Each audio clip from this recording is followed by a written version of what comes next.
मुगल बादशाह बाबर एक महान शासक था। रामायण स्त्री विरोधी है। हमें इसे क्यों पढ़ाया जाता है? हरि नाम का बच्चा लड़कियों को परेशान करता है। ये सब बातें हम नहीं बल्कि एनसीईआरटी किताबों में लिखी गई है।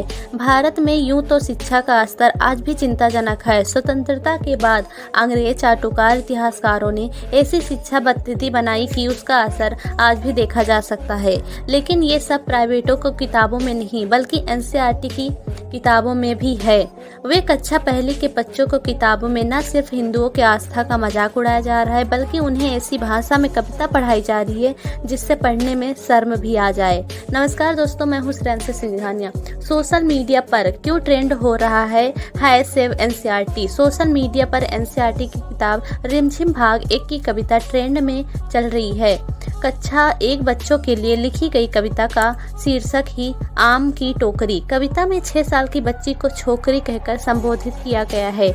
अब यूं तो कई लोगों को इसमें कोई खास बुराई नहीं दिखेगी। यही नहीं, लेकिन कई देश के हिस्सों में छोकरी शब्द बालिकाओं के लिए अपमानजनक शब्द समझा जाता है। हालांकि कविता में प्रस्तुत भाषा शुद्ध हिंदी नहीं बल्कि आम बोलचाल की भाषा है। लेकिन आप स्क्रीनशॉट पर देखकर कविता की भाषा को पढ़कर समझ सकते हैं कि ये कविता कितनी डबल मीनिंग है।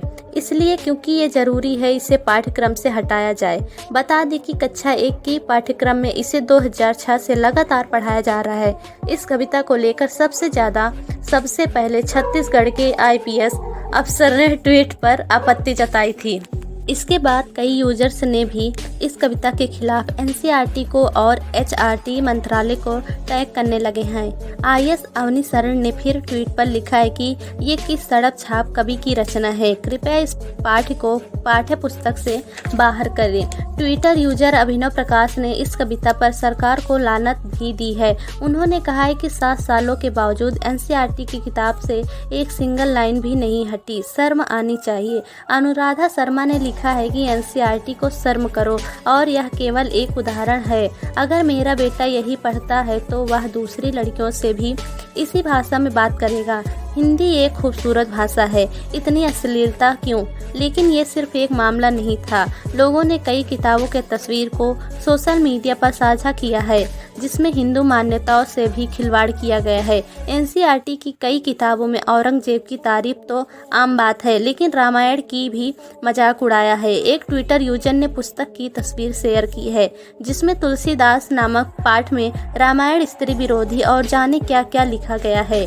पाठक के अनुसार लेखक लिखते हैं, 3 मित्र पूछते हैं रामायण को आप सर्वोत्तम ग्रंथ क्यों मानते हैं, परंतु समझ में नहीं आता है क्योंकि तुलसीदास जी स्त्री जात की कितनी निंदा की है, बालीवध को कैसा समर्थन किया गया है, विभीषण के देशद्रोह की किस प्रकार प्रशंसा की है, सीता जी पर सरेआम अन्याय करने वाले राम को अवतार बताया है। ऐसे ग्रंथ में आप कौन सा सौंदर्य पाते हैं? तुलसीदास के काव्य चतुर्थ के लिए तो शायद आप रामायण को सर्वोत्तम ग्रंथ नहीं समझते होंगे।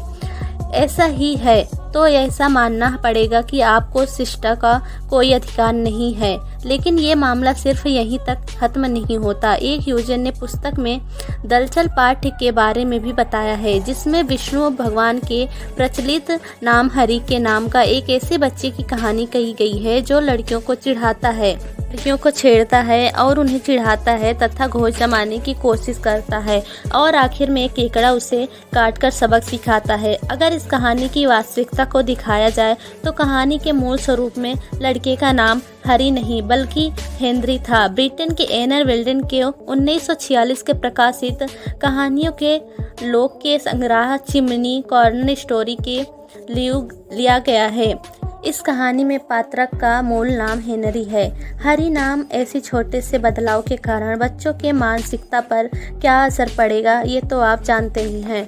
ये तो आज के जनरेशन को देखकर समझ सकते हैं। बच्चों के मन में सनातन संस्कृति के प्रति घृणा के बीज आज भी डाले जा रहे हैं। सरकार ने ऐसे पाठ्यक्रमों को बदलने के लिए कदम तो उठाए हैं लेकिन इन्हें अब तक हो जाना चाहिए था। एचआरडी मंत्री रमेश पोखरियाल को अब तक त्वरित कदम उठाना पड़ेगा। मिलेगा। एनसीईआरटी में अब तक किस कचरों को साफ करना होगा, तभी भारत के युवाओं और बच्चों को देश की सांस्कृतिक जड़ों के बारे में पढ़ने का मौका मिलेगा।